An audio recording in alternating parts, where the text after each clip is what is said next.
Hello friends, assalamu alaikum. আমি নুসরাত জাহান। আজকে আমি তোমাদের শিখাবো how to do as use today, now, date, time in date and time functions in Bangla. আজকে আমি তোমাদের শিখাবো কিভাবে আমরা দিনটা এসে ইউজ করতে পারি আমাদের today, now, date, time, date and time ফাংশনগুলো এমএসএলের উপর। তাহলে চলো এখন আমার কাজটা করার জন্য আমরা আমাদের এটাকে মিনিমাইজ করি। মিনিমাইজ করার পরে বিষয়টা করার জন্য আমরা কী করবো, তো কাজটা করার জন্য আমি এখান থেকে টুডে ফাংশন যেখানে ক্লিক করি, এই যে আমরা আমাদের যখন এখানে ক্লিক করলাম করার পর টুডে ফাংশন ইউজ করার জন্য আমরা কী করবো, তো বিষয়টা করার জন্য আমরা প্রথমে এখান থেকে এই টুডে ফাংশন ইউজ করার জন্য আমি কীভাবে ইউজ করতে পারি, আমি চাইলে যে এখানে টুডে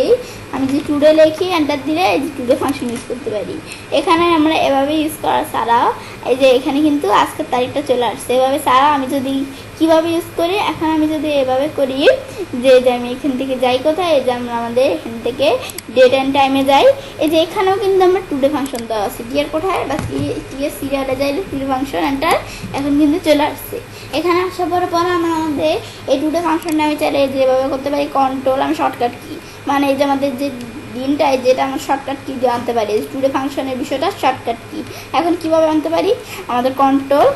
আমাদের সেমিকোলন চাপ দিলেই হবে, তাহলে কিন্তু চলে আসলো। আর নাও ফাংশন আমাদের এই যে এখান থেকে যে আমাদের কি আছে, এই যে আমরা নাও ফাংশন এটা কিভাবে করতে পারি, এই যে এখানে আমি যদি এখন নাও লিখি, নাও লিখলে কিন্তু এই যে এটা চলে আসলো। তো নাও ফাংশনটা এখানে কী কাজ করে, returns the current date and time আমাদের formatted as a date and time. তার মানে আমাদের এই বিষয়টা আমার নাও ফাংশনটা কি বুঝাইছে, তো এখন আমি এটা বুঝেছি কি আমাদের ডেট এবং টাইমটা রিটার্ন করবে, মানে কি করবে না ফাংশনটা কী কাজ করে আমাদের ডেট এবং টাইমটা একসাথে আসবে। এখন আমি যদি কী করি টেপচার দিয়ে এন্টার দিই, দিলে কিন্তু এখন আমার এই যে ডেট এবং টাইম একসাথে আসছে। সেম বিষয়টা আমি কী করে যেভাবে একসাথে আসার পরে এখন আমি সেম বিষয়টা যদি এই যে এখানে যাই ডেট অ্যান্ড টাইমে যে না ফাংশন ক্লিক করে এন্টার দিই, দিলে কিন্তু এই যে এটাও কিন্তু সেম বিষয়ে চলে আসলো। আসার পরে সেম বিষয়ে লেখাও কিন্তু আমরা করতে পারি, এই যে আমি যদি এখান থেকে লেখি এই যে লেখাও কিন্তু আমরা করতে পারি, এই যে আমি যদি লেখি এত বেশ আমার 2023 সাল, এটা আমি যদি লিখি স্পেস দিয়ে আমি এখান থেকে লিখবো কত, এখানে আমি ধরো এখান থেকে এই যে আমি ডেট টাইমটা যে এখানে লিখে দিতে পারি, পরে আমার এখানে সেমিকোলন দিয়ে আমি ধরো লিখি কত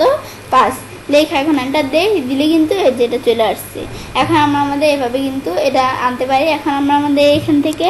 এই যে এটা সে কিন্তু নিজের মতো নিয়ে আসছে, এখানে কিন্তু 9টা 5 বাজে, কিন্তু এখানে কিন্তু অন্য একটা এই যে আমার এখানে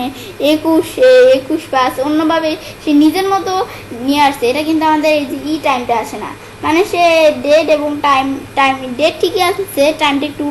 উল্টাপাল্টা করে আনছে। এখন আমরা আমাদের এখান থেকে যখন এটা দেখলাম এটা কিন্তু চলে আসলো, ব্যাস লেখা করতে পারি পরে ডেট। এখন আমরা ডেটটা কিভাবে,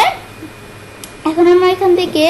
ডেট ফাংশনের বিষয়টা করার জন্য কি করব, আমি এখন ইকুয়াল দেই, দেওয়ার পর আমি যদি ডেট লিখি, বেশ এখন আমি যখন ডেট লিখলাম লেখার পরে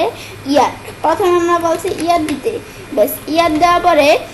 আমরা আমাদের দিব কি মান্থ দিয়ে পরে এই যে আমরা আমাদের এখানে ডে দেই এন্টার দিই, এই যে আমাদের কিন্তু চলে আসছে। সেম বিষয়টা এখন আমি যদি এই ডেট ফাংশনে এখানে ইউজ করি, এই যে এখন আমি যাব কোথায়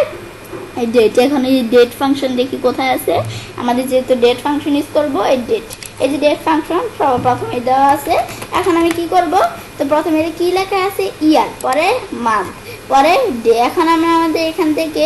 আমাদের প্রথমে ইয়ার দিলাম, পরে মান্থ, এখন ডেট দিলাম, ব্যাস দেওয়ার পরে এখন আমি ওকে দিলে কিন্তু চলে আসলো। এখানটা যখন আসার পরে আমাদের সেম বিষয়টা আমি চাইলে টাইপ করতে পারি কিভাবে। এখন আমরা যদি বিষয়টা করতে চাই করার জন্য আমি এখানে ইকুয়াল দিই, এখন ইকুয়াল না আমরা আমাদের এখান থেকে এটা করার জন্য এখন প্রথমে আমরা কি করব, আমাদের এখান থেকে ডেটটা লিখি, যেভাবে লিখলে হবে, বেশ লেখা পয়েন্টার দিই, বেশ হয়ে গেল। এখন কিন্তু চলে আসছে টাইম, পরে টাইমটা আনার জন্য সেম এখানে ইকুয়াল দিয়ে এখন টাইম ফাংশন ইউজ করবো, টেপ চাপ এই টাইম ফাংশন ইউজ করার আগে যে আমি যখন ইউজ করবো এই যে এখন কি করব, আমাদের ইকুয়াল দিয়ে আমি যদি টাইম ফাংশন লিখি, লেখা এখন আমি যদি টেপ চাপ দিই, এখন এটা আমরা যখন টেপ চাপ দিলাম, টেপ চাপ দেওয়ার পরে এখন আমাদের এটা প্রথমে আওয়ার, টাইম ফাংশনের মধ্যে কি প্রথমে আওয়ার দিতে বলছে, এখন আমি আওয়ারটা দিই, এখন আমি এখানে দিয়ে দেই আওয়ার। এখন আমি আমাদের আওয়ার লিখবো না, আমরা আমাদের আওয়ারটা দিতে বলছে, এখন আমি দিব কত আওয়ার, আমি ধরো দিলাম এই 9টা, পরে আমরা আমাদের এখান থেকে কত এই যে এত। এখন আমরা এখান থেকে পরে মিনিট আমরা দিলাম, এই যে আওয়ার দিলাম, পরে মিনিট দিলাম, পরে সেকেন্ড আমি ধরো নিজের মতো দেই, সেকেন্ড আমি ধরো এখান থেকে দেওয়া আছে কত সেকেন্ড, আমি দেখি এত আমাদের, আমি ধরো নিজের মতো দিয়ে রাখতাম, আমি তো 0 দিলাম। এখন আমি ধরো 0 দিলাম, আমাদের এখন এটা আমি ধরো এটা দেখলাম, এটা দেই, এখন কিন্তু এভাবে চলে আসছে বিষয়টা। এই টাইম ফাংশনের বিষয়টা আমি সেমভাবে এই যে এখান থেকে করতে পারি, যে পরে এখানে যে আমরা এখানে আমাদের ডেট অ্যান্ড টাইমে যে দেখি টাইম কোথায়, টি এর কোথায় গেলে বা টি এর সিরিয়ালে গেলে টাইম। এখন আবার আমি ধরো দিলাম কত, আমি নিজের মতো একটা দেই, আমি ধরো দিলাম কত 7, আমি ধরো এখানে মিনিট দিলাম কত, এখানে আমাদের এখানে 5, পরে আমি ধরো সেকেন্ড দিলাম আমাদের 2, এখন দেওয়ার পর এখন আমি এন্টার দেই, দিলে কিন্তু চলে আসছে। পরে সেম বিষয়টা এই যে আমি এখান থেকে করলাম, করার পরে এখন এই সেম বিষয়টা আমি চাইলে শর্টকাটকের মাধ্যমে করতে পারি, কন্ট্রোল শিফট সেমিকোলন, এই যে এটা চাপ দিলেও কিন্তু চলে আসছে টাইমটা। ব্যাস, তো আমি আমাদের এই বিষয়টা দেখাইলাম। ব্যাস, তো আজকে বেরোতে আমি তোমার সাথে শেয়ার করলাম কি কীভাবে আমরা তিনটা আছে today, now, date, time, date and টাইমের মধ্যে কীভাবে এই যে আমাদের এখানে ডেট অ্যান্ড টাইম ফাংশনসের মধ্যে কীভাবে আমরা আমাদের তিনটা আছে today, now, date, time ফাংশনগুলো use করতে পারি। তো এই বিষয়টা আজকে ভিডিওতে আমি তোমাদের সাথে শেয়ার করলাম। এখন আমরা আমাদের এখান থেকে বিষয় করার পরে তো আমি ছেলে কাজটা করতে পারি এবং খুব সহজে তিনটা ইউজ করতে পারি, টুডে, নাও, ডেট, টাইম, আমাদের ডেট অ্যান্ড টাইম ফাংশনের মধ্যে এমএসএল এর উপর। ফ্রেন্ডস, আমার আজকে এই ভিডিওটি যদি তোমাদের ভালো লেগে থাকে তোমার চ্যানেলটি সাবস্ক্রাইব, লাইক, কমেন্ট এবং সবার সাথে শেয়ার করবে।